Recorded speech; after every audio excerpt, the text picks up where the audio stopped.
Já passou da hora do pequeno investidor voltar para a Bolsa? As ações brasileiras que merecem o seu voto de confiança.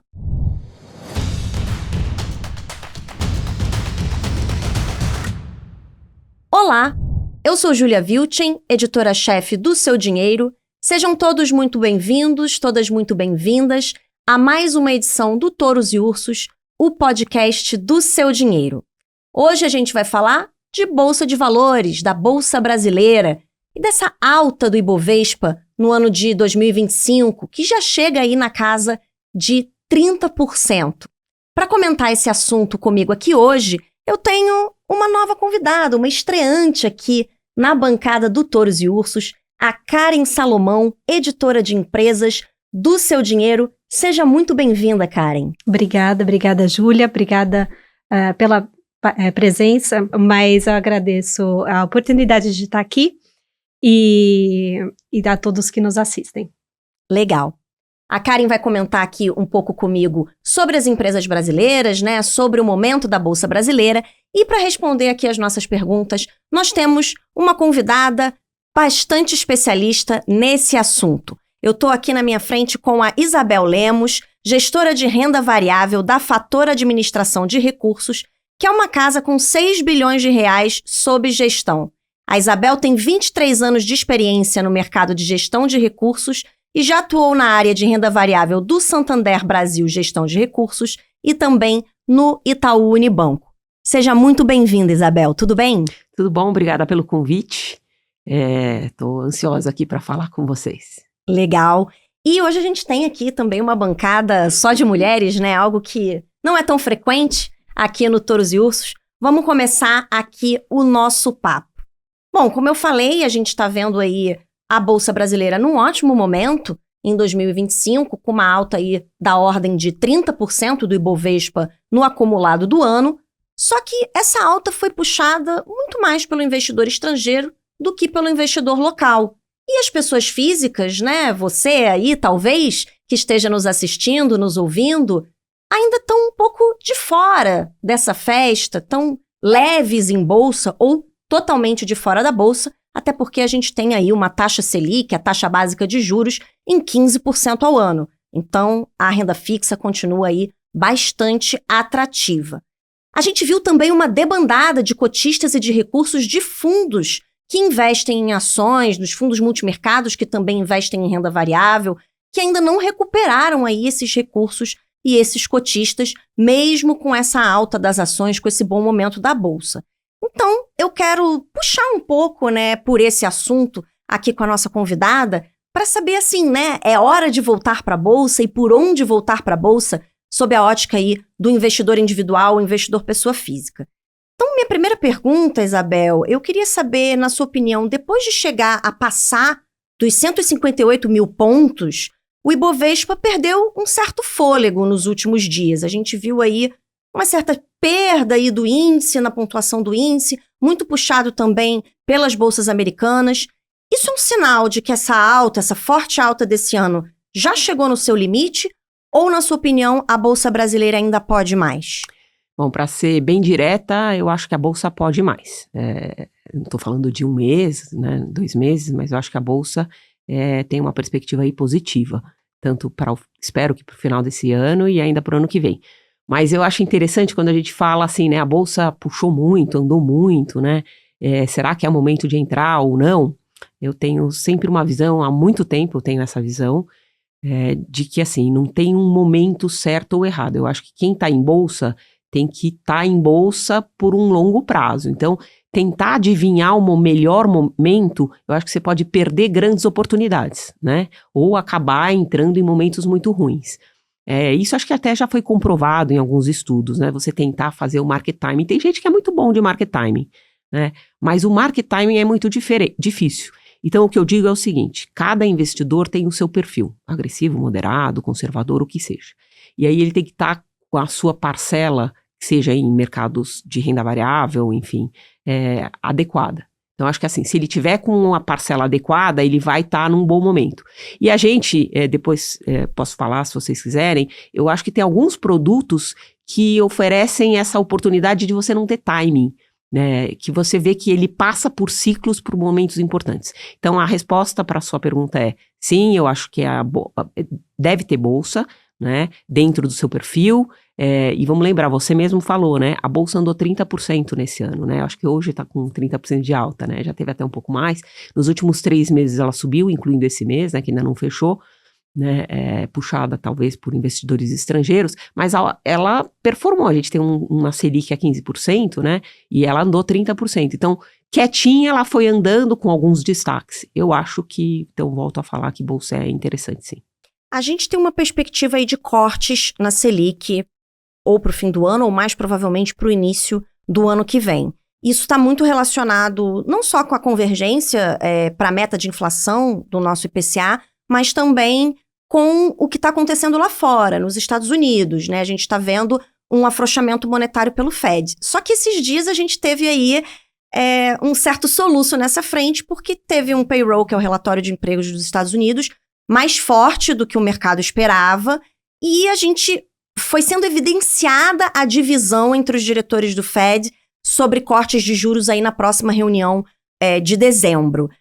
Qual que é a sua visão em relação a isso? Vai dar uma freada esse afrouxamento monetário nos Estados Unidos? Isso deve afetar a nossa perspectiva aqui de cortes de juros? Porque o Ibovespa ter andado tanto tem muito a ver com isso, né? Com esse movimento de juros no mundo. Boa pergunta. Eu não sou economista, mas o que eu vejo no mercado de fato, quando você olha um dado da semana passada, saiu um pouco mais apertado para os Estados Unidos, e aí teve uma expectativa que talvez eles pudessem dar uma pausa e depois continuar a cortar juros, né? Mas eu acho que isso já mudou quando você olha o percentual de quem aposta que vai reduzir juros agora em dezembro, né?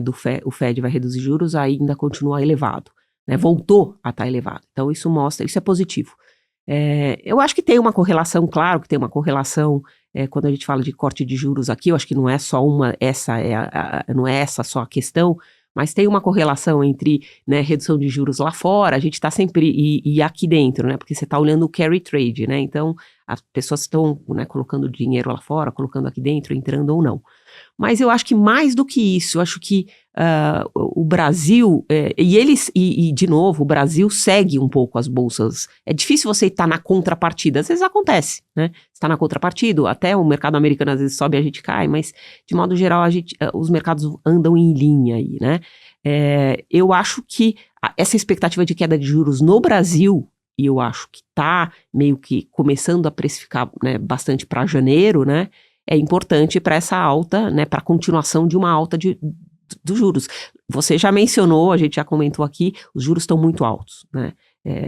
Eu acho que não em termos só nominais, né, mas em termos reais. Então, quando você olha juros reais no Brasil, está muito elevado, né? Acho que esse é o grande problema aqui. Sim. Só para, antes de passar aqui o meu bastão para Karen, só para a gente, então, estabelecer aqui, na sua opinião, a Bolsa Brasileira ainda está barata ou ela já está chegando perto ali do seu preço justo, vamos dizer assim? Não, eu acho que ela está atrativa. De novo, as pessoas, como eu falei, tem que estar dentro do seu perfil. Não adianta você ser conservador e estar com uma exposição extremamente alta na Bolsa, para ser de uma maneira bem agressiva aqui, né? Não adianta, você tem que estar dentro do seu perfil. E ela está atrativa ao longo do tempo. Não tente fazer market timing, eu não acho que é interessante. Aí daqui a pouco a gente vai discutir talvez eleições, eu não sei, mas é difícil, o timing é difícil, mas você tem empresas interessantes.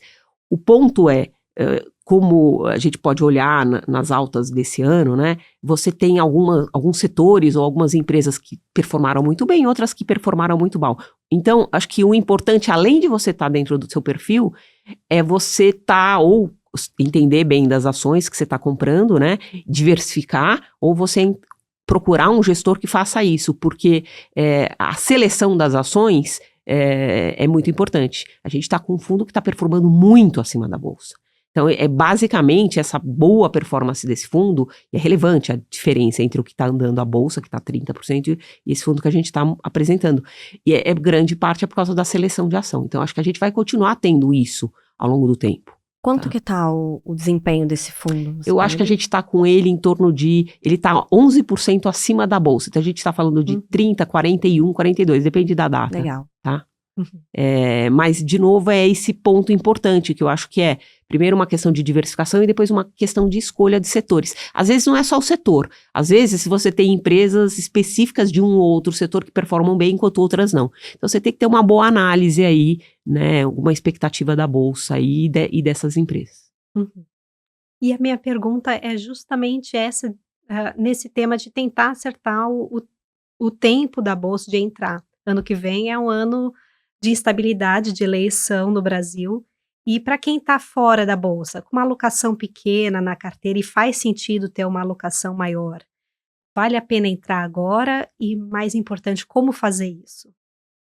Bom, de novo, quem está fora e não é um especialista em mercado de renda variável, a minha sugestão é entrar através de gestores, né, de fundos. A não ser que você goste tanto de renda variável, e aí você vai selecionar seus cavalos. Normalmente, quando você seleciona os seus cavalos, você acaba concentrando muito, porque é difícil você ver uma pessoa comprando várias ações. Pode acontecer. Então, essa é a primeira sugestão. Segunda sugestão é, quem está fora, de novo, olhe seu perfil e eu acho que vale a pena entrar na bolsa. De novo, se você acha que você vai ganhar em 1, 2 meses, se essa é a sua perspectiva, não entre na bolsa. Assim, a minha história pode até subir, mas eu acho que o timing, como eu mencionei, o timing é uma questão muito difícil de acertar. Eu vou dar um exemplo que talvez sirva para algumas pessoas, como que o ciclo é importante e como você ter papéis que são, no nosso caso a gente gosta, né, que é geração de caixa, né, que geram caixa, são importantes nesse ciclo. Vamos supor que você erre o seu ciclo. Você entre agora e você cai 50%. Então, você tem uma ação que estava R$100, foi para R$50. Agora, essa ação, para subir, para voltar para o patamar, ela precisa subir 100%. Então, precisa ter uma ordem de grandeza, né? Então, esse é o timing. Vamos supor que uma outra ação que caiu menos, obviamente, vai precisar menos. Então, eu acho que essa é a primeira acho que, lição a se tomar, né? Dependendo do timing que você entrar, você pode tomar um para trás muito grande, né, um prejuízo, né, que você precisa de muito mais tempo, uma força muito maior para retornar para o seu patamar, né. Então, acho que a história diz que você deve ficar em vários ciclos. E o ciclo acontece. Você tem ciclo de alta, ciclo de baixa. Vocês falaram aí que eu tenho 23 anos de mercado. Eu até gostaria, porque seria mais jovem. Eu sou bem velha já de mercado, eu tenho quase 30 anos de mercado. Passei por vários ciclos. E é isso que acontece. Tem momentos que a bolsa cai absurdamente. Em 2008 ela caiu, se não me engano, 42%. Depois, em 2009, ela subiu 82%. Né? Então, sortudo de quem acertou em vender, né, antes de 2008 e sortudo que comprou em 2009. São poucas pessoas que fizeram isso. Na hora do movimento de queda, você acaba se sentindo muito inseguro e aí você não quer entrar de novo, né? Mas compre bolsa, né, dentro do seu perfil, tenha um espaço para quando ela cair, você poder comprar um pouco mais, ou até ao contrário, né, quando ela subir muito, seja consciente, diminua um pouco da sua exposição, pode continuar, então você vai fazendo esses ajustes, né? Mas, desculpa, pode falar, Karen. O que o investidor deve olhar? Você mencionou empresas geradoras de caixa, esse é um critério?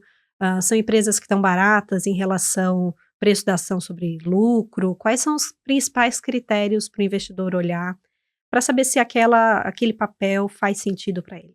Tá, eu posso só voltar numa pergunta que você tinha feito anteriormente? O ano que vem você falou de eleições, né? Eleição, Isabel Lemos, acho que eu não estou falando pela instituição, mas eu não gosto de tradear a eleição, né? A gente já passou por várias eleições. O que eu posso afirmar é que eleição traz muita volatilidade. Então, tem gente que gosta, mas aí são investidores mais conhecedores de renda variável, aí eles tradam volatilidade, aí entram com opções, né, comprando opções, vendendo opções, fazendo travas, porque volatilidade você tem como ganhar dinheiro com volatilidade. Então, assim, a princípio o que eu tenho para o ano que vem a gente vai ter vol. né? Em algum momento vai ser um partido que está ganhando, em outro momento, não, olha, veja bem, não é isso, e o mercado gosta mais desse outro, o mercado respira, né? Eu prefiro, de novo, voltar para o ciclo. Então, eu prefiro falar assim, olha, claro que tem essa volatilidade, claro que se tiver um direcionamento para um ou outro partido, a bolsa pode subir mais ou até ter uma pequena realização, né? Mas eu acho que você tem que pensar um pouco além disso. A gente não vai... Para quem está assumindo que o que é um viés, né? Não, mas se continuar com esse governo, esse chega um viés do mercado, né? Se continuar com esse governo, talvez não seja uma coisa tão construtiva para o mercado. Eu não sei, a gente tem 4 anos, tem grandes mudanças, aí podem acontecer, né? Eu acho que a gente sempre muda essa posição. Então, era só para responder, volatilidade vai ter o ano que vem. Então, quem tiver já grande em bolsa, saiba que volatilidade a gente vai ter. Que justamente o que eu ia perguntar naquela hora deve ter muita gente pensando assim, eu vou esperar a eleição passar para ir decidir o meu posicionamento em bolsa. O que você acha disso? É esse o caminho ou não adianta fazer isso? Se você tem aversão à volatilidade, bom, daí é difícil porque renda variável é um ativo volátil, né? Mas se você tem, vai ter volatilidade o ano que vem, provavelmente vai ter volatilidade o ano que vem. Então eu pensaria, né, se vai entrar em bolsa ou não. Mas o meu viés é diferente, né? Aquele viés que eu já falei. Primeiro, eu não tradearia, isso é uma coisa minha, né? Eu não tradearia opção, né? De eleição, né? Ao longo do tempo a gente vai tendo os vieses para lá e para cá, e aí a bolsa vai corrigindo de uma maneira ou outra. Mas como eu entendo que bolsa é um ativo para não necessariamente de timing, eu prefiro falar que, olha, entre em bolsa e não aposte muito no timing, né? Só saiba que provavelmente teremos volatilidade. Se a bolsa vai subir ou não o ano que vem, eu acho que, como eu falei, né, tem ativos, a gente aqui talvez tenha falado um pouquinho, tem ativos atrativos que têm múltiplos interessantes, principalmente quando você olha múltiplos vis-à-vis os múltiplos internacionais. Então, você tem ativos. Você tem setores que estão ainda apresentando resultados muito bons, e você tem um fluxo, por enquanto ainda grande parte, né, a gente pode falar de outros fluxos, mas grande parte dos fluxos de fluxos de estrangeiro, que eu acho que pode continuar vindo, porque a liquidez global é grande, né? Então a gente está com um fluxo desse ano, acho que em torno de estrangeiro, de 32 bi de entrada. Então, eu acho que pode continuar e isso acaba alimentando a bolsa. Vamos lembrar que o net é 0, né? Então, se teve 32 de entrada, alguém vendeu, né? Algumas pessoas compraram, outras pessoas venderam. Então, eu acho que você pode continuar com essa liquidez global grande e entrada de recursos no Brasil. Tá certo. Queria falar sobre o movimento que teve nos fundos, né? Nos fundos que investem em ações, que têm exposição em ações. Sejam fundos de ações, sejam os fundos multimercados que têm renda variável. A gente viu uma debandada aí de investidores e recursos desses fundos nos últimos anos. E ainda não engatou aí, nessa recente recuperação da Bolsa, essa captação dos fundos não pegou, não engatou. Ainda a renda fixa continua sendo a queridinha do investidor local. Na sua visão, quando que esse movimento deve se reverter? O que é necessário para isso acontecer? Quando você olha os institucionais, que foram os grandes, quem resgatou bastante a gente está falando de bolsa de renda variável, tá? Mas isso aconteceu com quase todos os ativos, né, mais arriscados, né? Sim. Muita ida para renda fixa. Quando você olha para esse tipo de investidor, você tem uma NTN-B pagando, sei lá, 2029, deve estar pagando 7,70, 7,80, né? Como eu falei, né, os juros reais são muito altos. Então, quando você olha a fundação, de novo, não é meu forte falar disso, mas eles têm já com esse patamar de juros, eles já estão casados, né? Uhum. Então, eles não precisam se arriscar em outros... Fundo de pensão, Fundo né? de pensão, eles não precisam se arriscar em outros mercados, né? Então, eu acho que essa é a primeira visão. Enquanto esses juros reais estiverem muito altos, é difícil você ter uma saída, né? Porque a meta atuarial de alguns já está cumprida com essa taxa de renda fixa. A outra coisa é o próprio investidor, pessoa física. Esse, na verdade, eu acho que ele está com entrada de fluxo. Apesar da gente falar, ele tem uma certa entrada de alocação na bolsa. Mas eles também estão comparando. Você olha uma renda fixa pagando 15%, né? Ou se você quiser olhar NTNB, ou se você quiser olhar, enfim, os ativos de renda fixa, ele se sente confortável. Ele precisa, para ele entrar em renda variável, ele precisa ter o apetite dele é muito ao retorno. E é interessante, né? Porque, de novo, vamos lembrar, a Bolsa está com 30% de alta, né? Então está 200% do CDI, vai dar, se subir mais, vai dar mais que 200% do CDI, né? Foi um ativo interessante, né, até agora. Só que ninguém esperava isso, né? Porque com juros elevados, você acha que a movimentação de retorno dos ativos não seria tão grande, expressiva. Mas eu acho que, de novo, esses investidores têm que começar a ver uma queda de juros, uma perspectiva de queda de juros, principalmente queda de juros nominais, né? E aí eles sentem que, poxa, quando você está com 12%, 11%, 10% abaixo de 2 dígitos, né? Ele começa a falar, não é tão interessante e o meu risco, né, é minimizado, né, entre aspas, né, minimizado, eu prefiro correr um risco, talvez, de alocar uma parte em outros ativos, tá? E quando os juros, de fato, começarem a cair, não tem esse horizonte temporal de quando isso vai acontecer, mas quando isso começar, a bolsa já vai estar precificada para esses juros novos ou ainda não? Ainda tem espaço? Eu acho que tem espaço. Então, a resposta é não. Obviamente, o mercado, a gente já está esperando que tenha uma queda de juros, né, de talvez 0,25 em janeiro, né? Isso que é o que o mercado está esperando agora. Tem gente que, até pouco tempo atrás, tinha gente falando que seria, se não for janeiro vai ser março, né? Enfim, o ano que vem a gente deve ter uma queda de juros. Se não me engano, o Focus está com 12% para o final do ano. Não sei se está correta essa informação, mas acho que é isso. Então, você tem uma queda de juros aí para o ano que vem. Mas ao longo do tempo, tanto os investidores gostam de ter né, também o fato acontecendo, né? E como seria o início de uma queda de juros, é importante. A não ser que a gente estivesse falando de final de queda de juros, né? Mas a gente está falando do início. Então, eu acho que tem bastante espaço. O Banco Central, acho que está dando, vai dando ao longo do tempo indícios, né? De como que vai ser essa queda, se vai ser mais forte, mais lenta, enfim, acho que isso é importante e isso vai acabar precificando os ativos para o ano que vem. Mas, de novo, lembrando que vai ter volatilidade por causa das eleições. E quem puxou a alta recente do Ibovespa foram principalmente as grandes empresas. Quando que os investidores devem voltar às empresas médias que estão fora do índice e talvez um pouco esquecidas?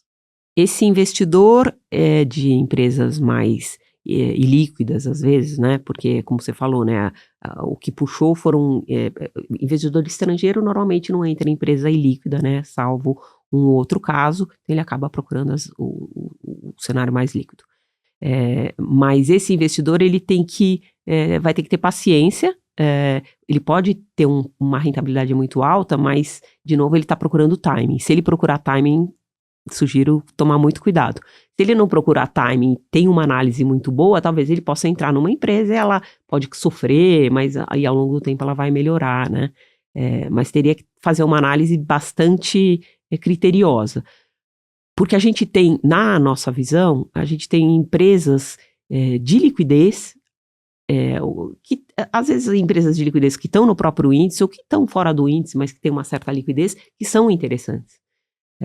Então, ainda tem, quando eu falo de potencial, né, para a Bolsa, porque a gente estava falando de potencial para a Bolsa, estava sempre pensando em Ibovespa, né, então são as empresas que estão no índice, né, mas obviamente tem empresas do índice e fora do índice que devem performar, que eu acredito vão performar bem, mas as de liquidez ainda serão as mais seguras. E quando eu falo também em termos do que a gente acredita, né, a gente teve uma carteira esse ano e eu acho que o ano que vem, pelo menos para o início do ano, a gente vai continuar com esse tipo de investimento, que são empresas geradoras de caixa. Porque elas, além de estarem atrativas, e aí a gente pode entrar por múltiplos ou não, comparativo com empresas fora e perspectivas de preço-alvo, né? Mas elas têm pago bons dividendos, né? Eu prefiro falar proventos, que é juros sobre capital e dividendos, né? E aí elas já saem de um patamar, como elas, se eu pudesse falar, elas já foram meio peneiradas, né? Elas já passaram na primeira peneira, que é de qualidade de investimento em termos de geração de caixa. Então essas empresas, eu acho que principalmente por causa da volatilidade que pode ser gerada por causa das eleições, e pelo motivo de que a gente espero, né, possa ter queda de juros aqui no Brasil, elas são beneficiadas. Eu não gosto de usar termos em inglês, acabo falando muito, mas a gente brinca que muitas dessas empresas estão no setor de utilities, né? São setores de saneamento, energia elétrica, que performaram muito bem esse ano, né? E essas empresas, ela têm uma sensibilidade muito grande para a taxa de juros, porque como elas pagam dividendos, na medida em que você tem juros menores, né? Você tem uma contrapartida, né? A gente chama de proxy bonds, elas continuam sendo interessantes. Então, eu também, quando você está falando para um investidor o ano que vem, né, olha, a gente vai ter eleição, vai ter volatilidade, vale a pena comprar ilíquida ou não, né, eu volto para o tema, olha, vale a pena diversificar, porque a gente não sabe o momento, né, vale a pena, eu acho que é interessante estar em bolsa dentro dos seus limites, né, do que você pode se sentir confortável, né, e eu espero que tenham ações específicas ou setores específicos que performem bem. Legal. Dito isso, eu queria amarrar então aqui a nossa conversa em esse primeiro bloco com quais são então as principais apostas da Fator, as principais posições, enfim, o que está interessante na visão de vocês na Bolsa hoje? O nosso fundo, ele veio com uma posição, e ele continua, como eu mencionei, de utilities, né? Então, a gente tem empresas de saneamento e tem empresas de energia elétrica. Só para dar uma ideia das empresas de energia elétrica, que eu acho que eu não estou recomendando nenhuma compra aqui, mas são empresas que estão dentro do fundo, a gente tem a Eletrobras, que hoje chama Axia. Né? Axia Energia. Exato. E a gente tem CPFL, a gente tem algumas empresas de transmissão. Então, porque essas empresas geram caixa e eu acho que tem uma perspectiva positiva, seja porque algumas mudaram, entre aspas, foram privatizadas, né, entre aspas, outras porque tem geração de caixa constante, como uma empresa de transmissão. Então, acho que tem um cenário aí ainda favorável para esse tipo de empresa. Outro tipo de setor que a gente teve no fundo e continua com uma outra empresa, também é voltada muito porque o que o governo acabou dando benefícios, né? Que é o setor de construção civil, principalmente para baixa renda.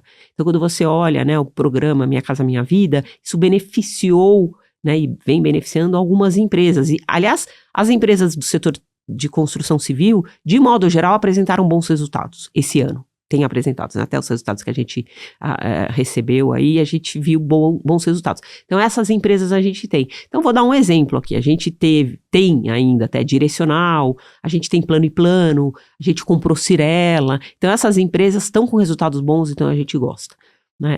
Bancos também têm apresentado bons resultados. A gente teve BTG, ainda tem. A gente teve Itaú, que foi cada trimestre veio com um resultado melhor ainda, né? Acho que acima do que o mercado estava esperando. Então, a gente tem essas posições. Acho que falei um pouco de uma maneira geral. O que a gente está com menos exposição é no setor de varejo. Acho que dada a peculiaridade do setor, ainda também muito influenciada por uma aversão a risco, né? Das coisas que estão acontecendo e juros altos.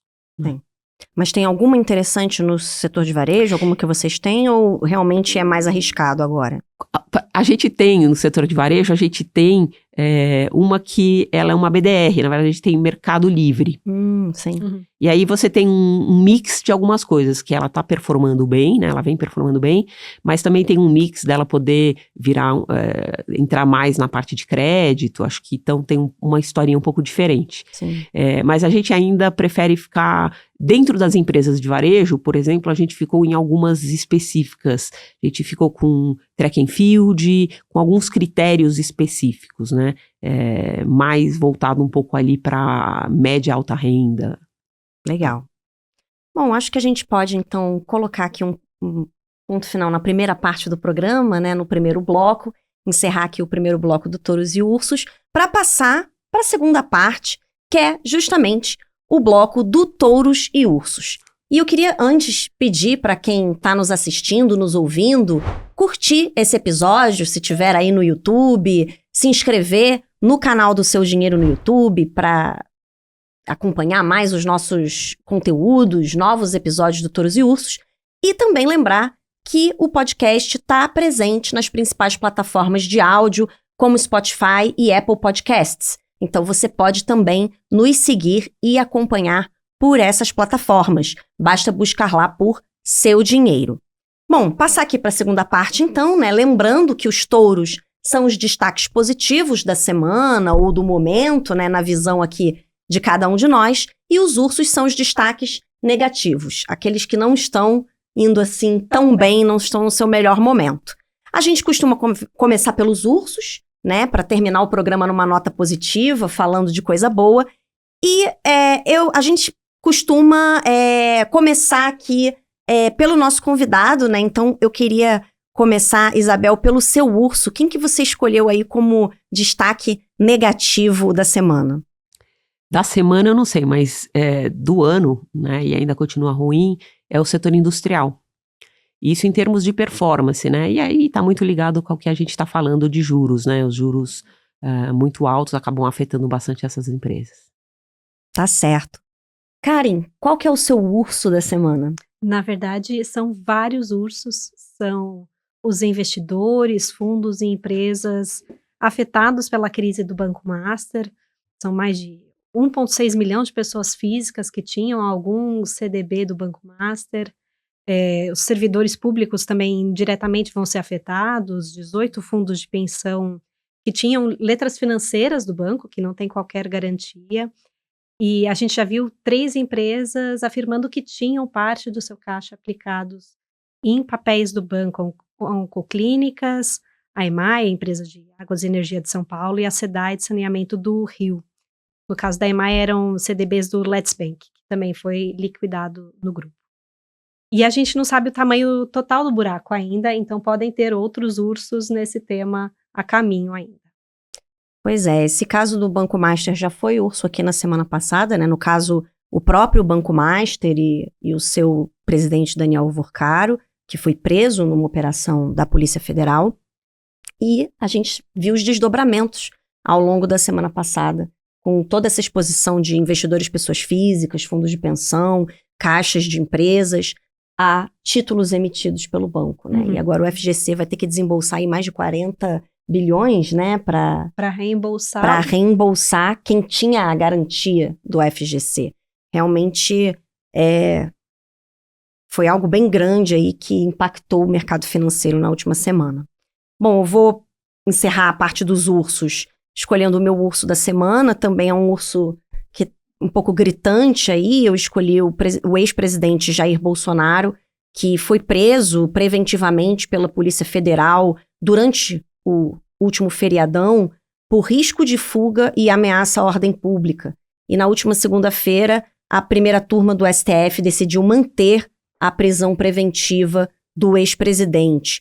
Prisão preventiva justamente por essa questão do perigo de fugir, né? Ele tentou violar a tornozeleira eletrônica e também havia uma vigília convocada pelo seu filho, o senador Flávio Bolsonaro, que foi vista pelo STF, pela Polícia Federal, como um meio de facilitar uma possível fuga do ex-presidente que estava em prisão domiciliar. O processo da trama golpista, do qual o Bolsonaro é réu, está na fase final de recursos e agora a sua defesa deve apresentar os chamados embargos infringentes, que são aqueles que têm alguma possibilidade de reverter a condenação, mas isso tem sido considerado aí improvável no caso do ex-presidente. Então, encerrada essa etapa dos recursos, a condenação deve se tornar definitiva e aí sim começa a execução da pena. Mas, por enquanto, o Bolsonaro está aí nessa prisão preventiva que foi executada aí no último feriadão aí, que foi a principal notícia aí desses últimos dias no campo político. Bom, passar agora então para a parte dos touros, né? Falar aqui de quem são os destaques positivos do momento, da semana, aqui em que a gente está gravando, e queria passar a bola novamente para a Isabel. Quem é o seu destaque positivo, o seu touro aí da semana? Eu vou continuar aqui no meu mundinho, que é de renda variável. O touro, acho que é a própria bolsa. O índice Bovespa com 30% de alta nesse mês, né? Alta no mês passado, alta no mês retrasado. né? E alguns papéis destaques que acho que vem surpreendendo aí com mudanças. E aí eu vou mencionar aqui, posso mencionar 2 papéis. A própria Eletrobras, né? A nova Axia. E acho que o setor aí de construção civil, que vem com uma performance muito boa. Deixa eu só falar mais uma aqui, né, acho que é interessante, né, quando você olha no ano, essas empresas, algumas até não estão no índice Bovespa, o setor de educação também deu uma bela... Algumas das maiores altas do ano. Algumas né? das maiores altas. Então, acho que assim, essas são as surpresas positivas aí da Bolsa para terminar aí com um cenário bom aí. Legal, a gente está quase em dezembro, né? Daqui a pouco vem os nossos podcasts especiais de fim de ano. A gente vai escolher os touros do ano, né? E aí já tem algumas fortes candidatas. Eu vou passar um pouquinho na sua frente, Karen, falar do meu touro.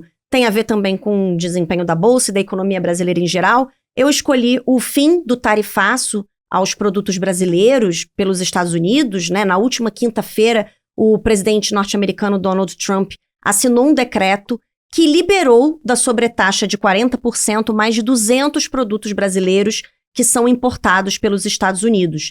Entre eles, produtos bem sensíveis para a nossa pauta de exportações, como a carne bovina, o café, o suco de laranja, entre outros itens aí do agronegócio. A maior parte desses itens também já tinha sido retirada daquela lista de produtos do agronegócio com a tarifa de 10%, né? Então, eles realmente... as sobretaxas saíram tanto a de 40% quanto a de 10%. E, segundo a Casa Branca, esse decreto da última quinta-feira tem efeito retroativo até o dia 13 de novembro. Então, as empresas americanas que importaram produtos brasileiros após essa data, desde essa data, podem solicitar o reembolso das taxas pagas. Então, ainda teve um chorinho para trás desse benefício aí para os produtos brasileiros. A Bolsa não respondeu tanto, né, a essa notícia, mas também ela saiu no meio do feriado, ali a liquidez baixa também no mercado local, mas é uma notícia muito positiva para a economia brasileira, sem dúvida alguma. Foi uma espada aí que pesou sobre a cabeça de muitos produtores e empresários brasileiros durante boa parte desse ano, que agora deu um alívio, mas vai ser testada aí pela prisão preventiva do ex-presidente Jair Bolsonaro, porque inicialmente o Trump tinha alegado motivos políticos para taxar os produtos brasileiros.